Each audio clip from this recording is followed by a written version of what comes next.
So in lieu of the last video, I just want to talk to you a little bit about the center of the circle. The center of the circle is what all things gather around, and it is represented by the receptive force. The receptive force is everywhere. It is in everything. It is what governs all life.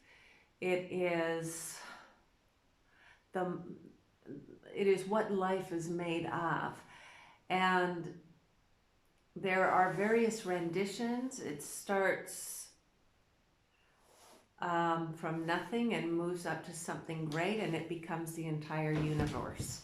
So again, this is from a mystic's perspective who has met this force. This force can be personified as a mother, a great mother who loves you regardless. There are two forces in the universe that everything comes from. One we can personify as a male force. It's the active builder force. It works for the mother.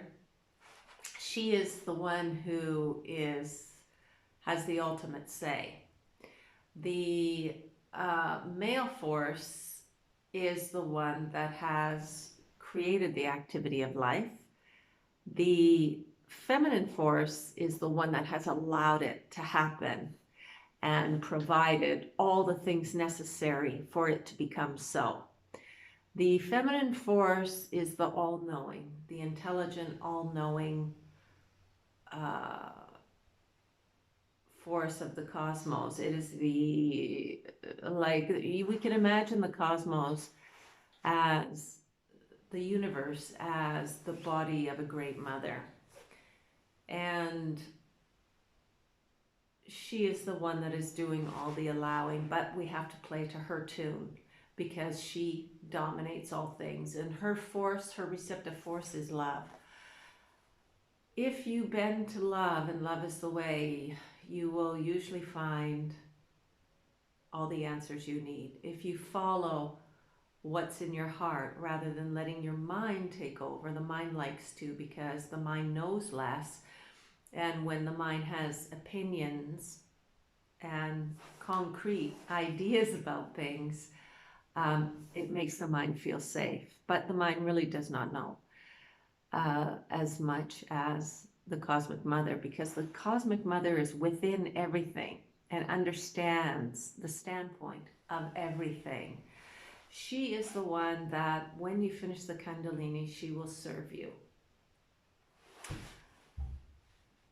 So having said that, having said personified, I think I had a video on there where I was actually visited by the Divine Mother. I was brought up atheist, so having mystical experiences since I was a very small child put me in a very precarious situation with my family. So these things were not discussed and not spoken about. The Divine Mother came to me one morning about a year ago as I was lying in bed. I think I have a video on this, so excuse me if I'm repeating myself. It was the Mother Mary who I did not believe in. I thought it was all metaphor of something else, you know, the mind trying to label everything. And as I laid in bed, I was awake. She came through the door ever so elegantly and gazed down upon me in great, great love. I've never felt so much love. I've never had that love where this being stared down at me with such adoration. And she was dark, and she was outlined with a light, kind of like almost a pencil drawing, but on a dark canvas with all traced out in white light. And she smiled on me, just so adoring. And I thought I was having a dream. I thought I was in a dream. And then she bent down and kissed me, and I felt her lips touch my cheek, and I jumped. and then she left the room. I don't know what all these mystical experiences all are about, but I'm here to share them and let you know what I have found in all my seeking, in over 30 years of seeking, and still seeking, but seeking different things now. So the center of the circle is where the power lies, and in order to get the energy flow moving swiftly through your body, we need to bend to the center, and the center is the receptive force. And you know, the higher centers, we feel it stronger, like in our heart, and it is following the heart. But the tricky thing about that is trying to make sure the mind is not taking over. The mind is sort of like the administrator of the heart. So the heart points the way, and the mind organizes it with what things are around. Okay, we go here, we take this, we do that, we go here. And it's usually the leap of faith that takes you exactly where you need to go, where all things are unknown and you have no idea, and then you arrive right where you had wanted to go, and you're blown away. It's amazing. One night I had been at a nightclub many years ago, and with a friend, and she had said, here, take this drug. I don't know what it was, but drugs and me don't go together. And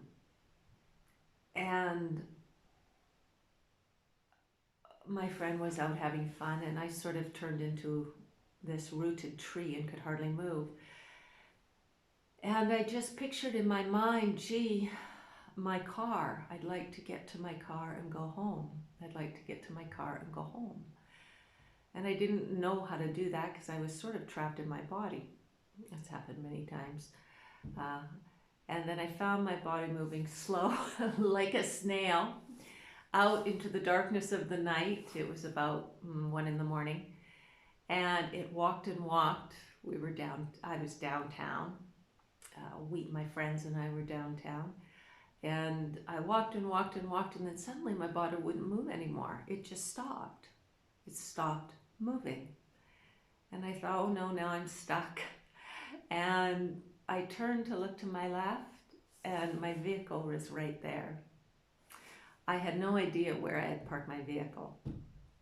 Anyways, I got in and I drove home, and everything was fine, and I slept, and I got back to my healthy way of life the following day. That was my big event for probably the century. So when it comes to energy flow, we have to maintain energy flow in small ways and then in larger ways. Actually, I shouldn't say that was my big thing for the century, because I have had a fantastic life. A very explorative and adventurous life. I just mean with that sort of genre. I don't take drugs of any kind, so that was a big trial for me. Just trying to understand what other people experience and what their lives are like. So yeah, energy flow, we start in small ways, like small health practices, and then we build on those health practices. And I have found that creating a specific routine and sticking to that routine, even if you get a little bit bored, sticking to that routine actually builds the force. So you want to start with, food, nutrition. You want to start with daily exercise. Of course, there are those of you that want to go straight into meditation and blast out to the star from which you came. And that can be done. That can be done without any meditation practice and without any yoga or any kind of alternative healings or medicines or anything. I just went straight into meditation. I went straight for it. And I went straight for it because I was so unhappy. And I recommend meditation to anybody who is severely unhappy or suicidal. I say, don't kill yourself. There is way more adventure and way more interest, and it will waken you up to a whole new existence where what you see is just what you see, but there is a whole mystical life behind it that you will more than likely get involved in after you hit peak experiences in meditation. So, yeah, the small practices lead to the bigger things. So it's starting small in daily life and really treating your body well, feeding it right, sleeping at right times, really trying to modulate it and get it into a state of balance. Because when you're in a state of balance, you bring all your energy to the center of your body, and then the flow happens better. And when you feed your heart, you get flow going both ways. You get it going this way and you get it this way, because they feed each other. And the heart meridian flows through the arms, through both the arms, but it feeds and touches all things in your body. So, but without getting into this at this point, we're just going to take a real brief overlook at energy flow and what it means to be human and where you're headed, and the amazing joys ahead. So thanks for watching this video. I hope it wasn't too long, and you take care. See you next time.